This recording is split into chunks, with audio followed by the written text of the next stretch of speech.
Saul ক্রেসপোর চোট লেগেছে, hamstring এ তার একটা চোট লেগেছে। গতকালই প্র্যাকটিসে আসার পথে তিনি চোট পান।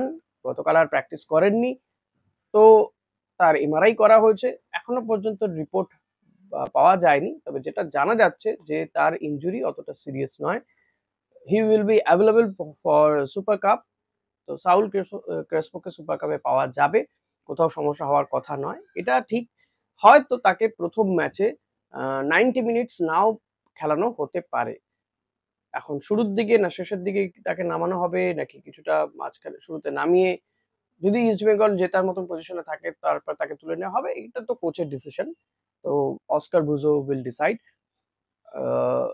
তবে সাউল ক্রেসপোর চোট নিয়ে বিরাট কোনো অশনি সংকেত নেই। তবে ইস্ট বেঙ্গল ক্লাবে চোটাঘাত একটা বড় সমস্যা ঠিকই। সুপার কাপের আগে টিমটা ভালো করে প্র্যাকটিস করেছে।